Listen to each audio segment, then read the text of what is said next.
Everyone, दृष्टि teaching exams YouTube channel पे आप सभी का हार्दिक स्वागत है। तो आज हम लोग ईवीएस के कुछ महत्वपूर्ण पेडागोजी के सवाल को सॉल्व करेंगे और सबसे बेहतर तरीका यानी कि पेडागोजी के सवाल को हमें कैसे हल करना है वो सारी टेक्निक पर हम लोग चर्चा करें।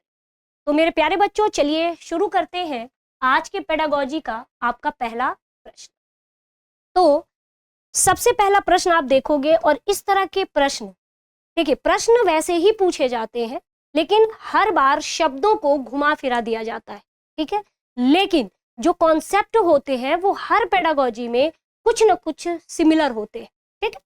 तो देखिए क्वेश्चन पूछा है कि विद्यार्थी केंद्रित कक्षाएं विद्यार्थियों के सीखने के लिए सहायक वातावरण सुनिश्चित करती हैं। निम्न में से कौन सा इसी बात को प्रस्तावित करता है? यानी 4 ऑप्शन दिया है और इस 4 ऑप्शन से आपको बताना है कि ऐसा कौन सा आपका जो है राइट आंसर है जो ये बताता है कि विद्यार्थी केंद्रित कक्षाएं हैं। तो सबसे पहली बात कि एनसीएफ 2005 की अगर हम चर्चा करते हैं तो इसमें सीधे कहा गया है कि ईवीएस की कक्षा कैसी होनी चाहिए? हमेशा बाल केंद्रित होनी चाहिए। कैसा होना चाहिए? बाल केंद्रित होना चाहिए। बाल केंद्रित का मतलब क्या? जिसमें जो बच्चा है वो आनंद के साथ कक्षा में अधिगम करे, खुश हो, और नहीं तो बच्चा चर्चा करे, बच्चा प्रश्न पूछे, साथ में कविताओं के माध्यम से, कहानी के माध्यम से बच्चा क्या करे? अधिगम करे। साथ ही साथ बच्चा खेल खेल में किसी चीज को यानी किसी अवधारणा को सीखे। यहाँ तक कि अगर बच्चे को किसी कॉन्सेप्ट के बारे में या किसी अवधारणा के बारे में अगर हमें सिखाना है तो ईवीएस की कक्षा को हमेशा बाहरी जीवन से जोड़ करके एक शिक्षक को सिखाना चाहिए। पेडागोजी का मतलब ही है कि बच्चे को हमें किस तरीके से पढ़ाना है, हम लोग उसी जो है शिक्षण को हम लोग देखते हैं कि आखिर पेडागोजी में कैसे हमें बच्चे को हैंडल करना है। तो देखिए, तो पहला ऑप्शन है शिक्षक निर्देश देता है। तो देखो जहां पर शिक्षक निर्देश देने जैसा शब्द आता है इसका मतलब कि वो बाल केंद्रित शिक्षण रहा ही नहीं। वो कैसा शिक्षण बन गया? वो एक शिक्षक केंद्रित हो गया। जहां पर अब क्या दे रहा है निर्देशित? तो भाई एक शिक्षक निर्देश दे रहा है, तो ये एक निगेटिव टैग वर्ड होता है। जहां पर एक शिक्षक निर्देश दे, शिक्षक दंड दे, शिक्षक अनुशासन में बच्चों को रखे, ये सारा निगेटिव शब्द आता है। इस तरीके से हमें ईवीएस की कक्षा में बच्चे को हैंडल नहीं करना है। तो ये सीधे सीधे ऑप्शन गलत है। शिक्षक पाठ्य पुस्तक पढ़ाता है, यानी कि शिक्षा कैसी होनी चाहिए? शिक्षा पाठ्य पुस्तक आधारित नहीं होनी चाहिए कि आपने क्या कर दिया कि सिर्फ बच्चों को ये कहा कि चलो किताब पढ़ लो, रट लो और प्रश्न उत्तर लिख लो। ये सारी चीजें एकदम गलत होती हैं, ये सब नहीं करना है। ये सब बाल केंद्रित नहीं होता है।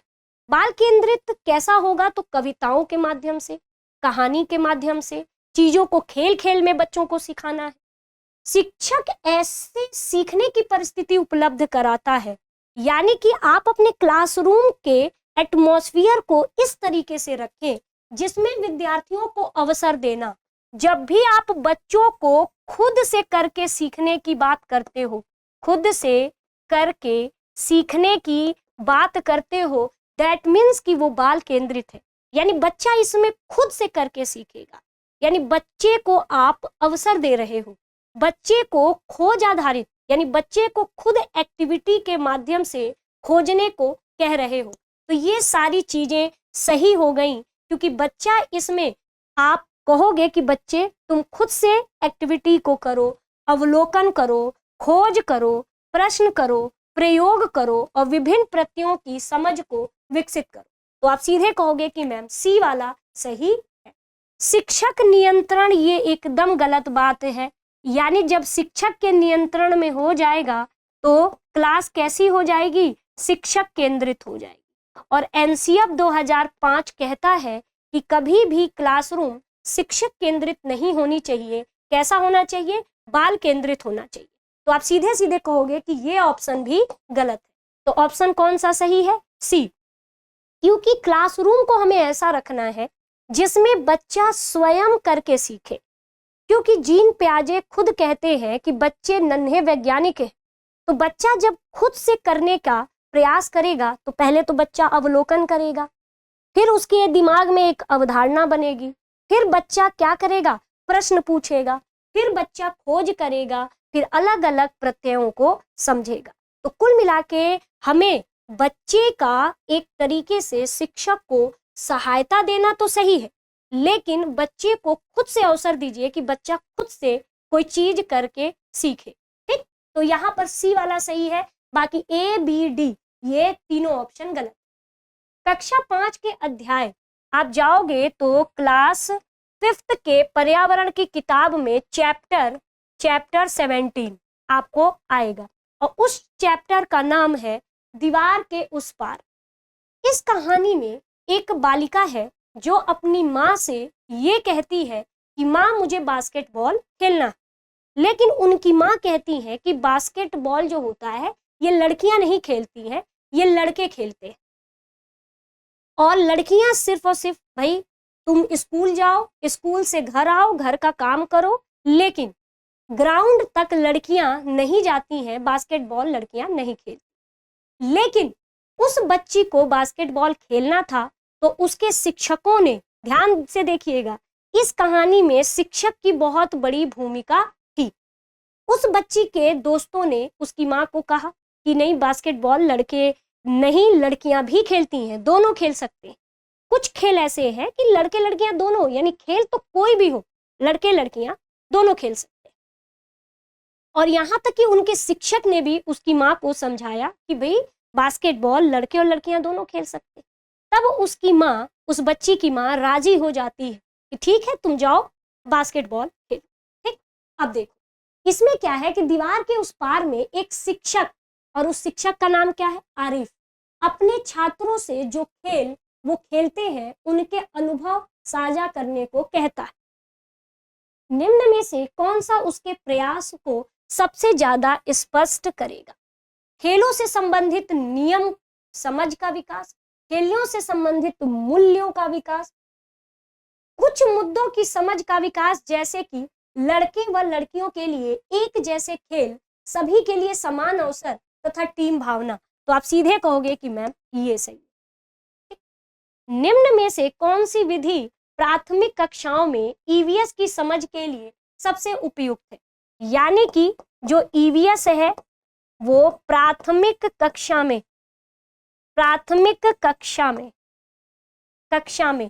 कौन सी ईवीएस की सही विधि यानी मेथड माना जाता है? बताइए इसमें से कौन सा ऐसा बेस्ट मेथड माना जाता है? क्या एक शिक्षक को चॉक और टॉक विधि अपनानी चाहिए?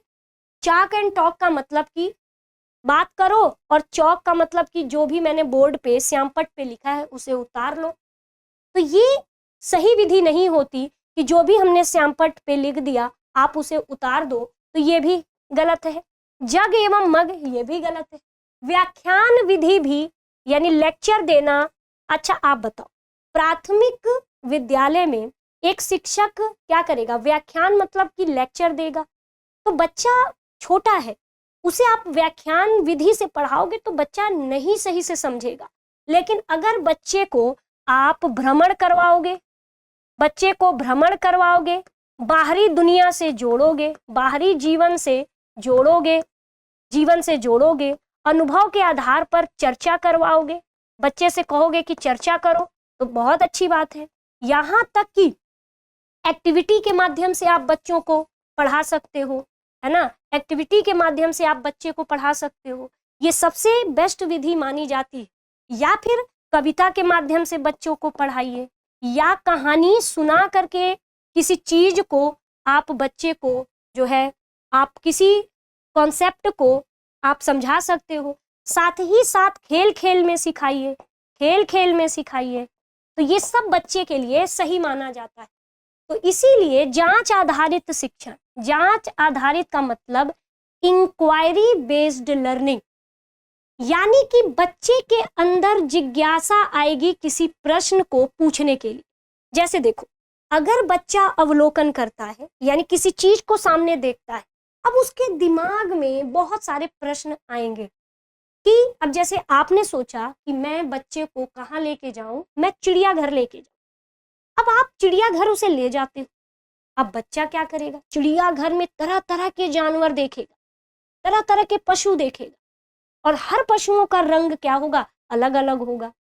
तो बच्चा, आप पहले तो आप कहोगे कि बच्चा ये बर्ड है यानी ये चिड़िया है, तो बच्चे के दिमाग में आएगा कि ठीक है ये चिड़िया तो है, लेकिन हर चिड़िया अलग अलग क्यों है, कोई पीले रंग की है, कोई काले रंग की है, कोई भूरे रंग की है। तो बच्चा आपसे क्या करेगा, प्रश्न पूछेगा। ठीक है, तो एक तरीके से जांच आधारित शिक्षण सबसे बेस्ट होता है बच्चे के। और जब भी बच्चा प्रश्न पूछता है अच्छी बात है, क्यों, क्योंकि बच्चा अधिगम कर रहा है, ये एक तरीके से ये अच्छी बात है।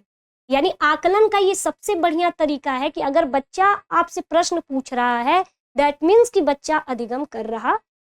अगर बच्चा गलती कर रहा है तो कभी भी शिक्षक को दंड नहीं देना है।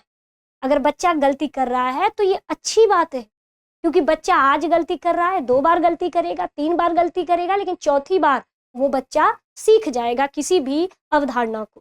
ठीक, ईवीएस के शिक्षण में क्षेत्रीय भ्रमण महत्वपूर्ण है। निम्न में से कौन सा विकल्प इस प्रकार के भ्रमण के लिए सही है।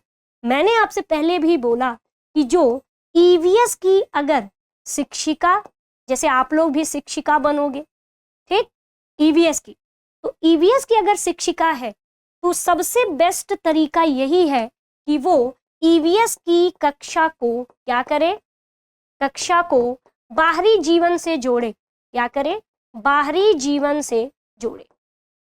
जैसे बच्चे को क्या पढ़ाना है, पौधा पढ़ाना है। अगर शिक्षिका ये चाह रही है कि आज मैं क्लास में पौधे के जड़, तना, फूल, फल के बारे में आज मैं बच्चों को पढ़ाऊंगी या मैं बच्चों को सिखाऊं, तो वो शिक्षिका क्या करना चाहिए, उस शिक्षिका को तो अपने ही आसपास उसे गार्डन में ले जाना चाहिए, बच्चों को भ्रमण कराना चाहिए। इससे बच्चा क्या करेगा, पौधे का अवलोकन करेगा, ऑब्जर्वेशन करेगा, और जब अवलोकन करेगा तो बच्चे के दिमाग में क्या बनेगा, एक हाइपोथेसिस बनेगा। बच्चा प्रश्न पूछेगा, बच्चा देख करके सारी चीजों को सीख जाए। तो देखिए, पूर्व योजना, यानी अगर एक शिक्षिका है और उसे बच्चे को कहाँ ले जाना है, फील्ड ट्रिप पे ले जाना है, उसे भ्रमण पे ले जाना है, तो सबसे पहले क्या करना चाहिए, तो सबसे पहले हमें प्री प्लानिंग करना चाहिए। भाई बिना प्री प्लानिंग के कुछ भी नहीं हो सकता। अगर हमें छोटे बच्चे हैं ना, एक जिम्मेदारी होती है, तो बच्चों को ले जाने से पहले हमें एक प्री प्लान करना है कि हमें कहाँ ले जाना है और क्या दिखाना है, कैसे दिखाना है। तो देखो, पूर्व योजना तथा प्रतिपुष्टि क्रियाकलाप, यानी पहले से ही हमें प्री प्लानिंग करना है और हमें क्या एक्टिविटी कराना है उस चीज का हमें पहले से ही निर्धारण कर लेना चाहिए, और हमेशा स्कूल के नजदीक किसी भी स्थान पर बच्चे को ले जाना चाहिए, क्योंकि छोटे बच्चे हैं, उन्हें दूर नहीं ले जाना है। क्योंकि ईवीएस का मतलब ही है कि हमारे चारों ओर, यानी बच्चे के चारों ओर जो भी चीज उपस्थित है, बच्चे को उसके प्रति क्या बनाना, जागरूक बनाना। तो बच्चे को हमेशा अपने स्कूल के आसपास के जीवन से अगर आप जोड़ते हो तो ये बहुत अच्छी बात है। तो इसीलिए कभी भी भ्रमण पे ले जाना है अगर बच्चों को, तो हमें पहले से ही ये प्रतिपुष्टि होनी चाहिए कि हमें कौन सी एक्टिविटी करानी है, और पहले से ही भ्रमण के लिए प्री प्लानिंग हो जानी चाहिए। और हमेशा स्कूल के आसपास के ही क्षेत्रों में आपको बच्चे को क्या ले जाना है, भ्रमण के लिए ले जाना है। दूर दराज नहीं ले जाना है, किसी नजदीक स्थान पर नहीं, क्योंकि पहले वाले ऑप्शन में दोनों सही है कि भाई नजदीक भी ले जाना है और पूर्व योजना बनाना है। अपनी पसंद की जगह पे क्यों ले जाओगे, क्योंकि ये तो शिक्षक केंद्रित हो जाएगा। भाई अगर शिक्षक अपने ही पसंद का हर काम करने लगे तो वो क्लास कैसी हो जाएगी, शिक्षक केंद्रित हो जाएगी। ठीक, अगला देखिए, एक ईवीएस की कक्षा को एक खुशगवार कक्षा होना चाहिए। देखो एनसीएफ 2005 कहता है, एनसीएफ 2005 कहता है कि ईवीएस की जो कक्षा होनी चाहिए वो कैसी होनी चाहिए। पहला तो समावेशी होनी चाहिए, समावेशी होनी चाहिए। हर बच्चा कैसा होना चाहिए, तो बच्चा इसमें आनंदित होना चाहिए, आनंदित होना चाहिए। बच्चा एकदम खुश होकर के सीखे। यहाँ तक कि बच्चे को आपको दंड नहीं देना है, नहीं देना है, न ही अनुशासन में आपको बच्चे को रखना है। आप अनुशासन में नहीं रखेंगे ये सारी चीजें आपको, और न ही शिक्षक को निर्देश देना है ना। तो बस आप इतना जानो कि आपको दंड नहीं देना है, आपको अनुशासित नहीं रखना है बच्चों को, क्योंकि बच्चा इससे डर जाता है, बच्चे के अंदर भय आ जाता है, फिर उसकी जो दूरी है वो कक्षा से उसकी दूरी बढ़ जाती है, वो स्कूल आना पसंद नहीं करता है। ठीक है, तो ये सारी चीजें तो देखो, तो आप क्या करोगे कि कक्षा कैसा हो जाए, खुशगवार हो जाए। तो भाई बच्चा सबसे ज्यादा कि शिक्षक कक्षा में खुश रहती है, भाई आप खुश रहोगे उससे क्या, भाई बच्चा खुश रहे ये सबसे ज्यादा मायने रखता है। क्योंकि एनसीएफ 2005 कक्षा को बाल केंद्रित बनाने की चर्चा करती है, और बाल केंद्रित बनाना है तो हमें ये ध्यान देना है कि बच्चा खुश है कि नहीं। तो यहाँ पे शिक्षक के खुश होने से कोई मतलब नहीं है। सख्त अनुशासन, मैंने कहा था कि ये निगेटिव टैग है, ये क्या है, निगेटिव टैग वर्ड है, निगेटिव वर्ड है, तो ये सीधे गलत हो जाएगा, आगे पढ़ने की जरूरत नहीं। क्या कक्षा में अवलोकन होना चाहिए, तो आप कहोगे हाँ मैम। अगर बच्चा अवलोकन करेगा तो खोज करेगा, फिर प्रश्न पूछेगा, एक्टिविटी करेगा, ये सारी चीजें हैं जो बच्चे को कैसा बनाता है, खुशगवार बनाता है। अगर एक शिक्षक कक्षा में अवलोकन कराती है या अन्वेषण यानी कि खोज कराती है किसी चीज का, या फिर प्रश्न पूछती है और बच्चे भी खुशी खुशी बताते हैं, या बच्चे आपस में क्या करते हैं, चर्चा करते हैं, ठीक है, और बच्चे क्लास में क्रियाकलाप करते हैं यानी एक्टिविटी करते हैं, तो ये सारा मेथड से बच्चे क्या होते हैं, बड़े खुश होते हैं। ठीक है, अब देखो डी वाला ऑप्शन क्या है, सुनिश्चित करना कि वे पुस्तक को पढ़े। मैंने आपसे कहा कि शिक्षण विधि ऐसी नहीं होनी चाहिए जिसमें आप सिर्फ और सिर्फ पाठ्य पुस्तक को पढ़ाएं, तो ये एकदम गलत है। ठीक है, आज का लास्ट क्वेश्चन, बच्चों में विश्लेषणात्मक विचार विकसित करने के लिए वंश वृक्ष एक उपयोगी उपकरण है। यानी बच्चा क्या करे, विश्लेषण करे, चीजों को खूब समझे। तो आप बताओ कि उसमें वंश वृक्ष किस तरीके से उपयोगी मेथड माना जाता है। फर्स्ट ऑफ ऑल मेरे प्यारे बच्चों, वंश वृक्ष क्या है, देखो एक होता है फैमिली ट्री, जिसमें परिवार में दादा दादी, चाचा चाची, बड़े पापा बड़ी मम्मी, माता पिता, उनके बच्चे रहते हैं, वो फैमिली ट्री। लेकिन यहाँ पर वंश वृक्ष है। वंश वृक्ष मतलब कि अनेक पीढ़ियों से जो परिवार के सदस्य के आपसी संबंध के बारे में इसमें बच्चे से चर्चा की जाती है। तो आप सीधे कहोगे कि डी। तो मेरे प्यारे बच्चों, ऐसे ही पेडागोजी के बेहतरीन सवाल और टेक्निक के लिए हमारे दृष्टि टीचिंग एग्जाम यूट्यूब चैनल से जुड़े रहिए। आप सभी का बहुत बहुत धन्यवाद, और ऐसे ही डेली एक बेस्ट टेक्निक के साथ हम लोग पेडागोजी के सवाल को सॉल्व करेंगे। धन्यवाद बच्चों।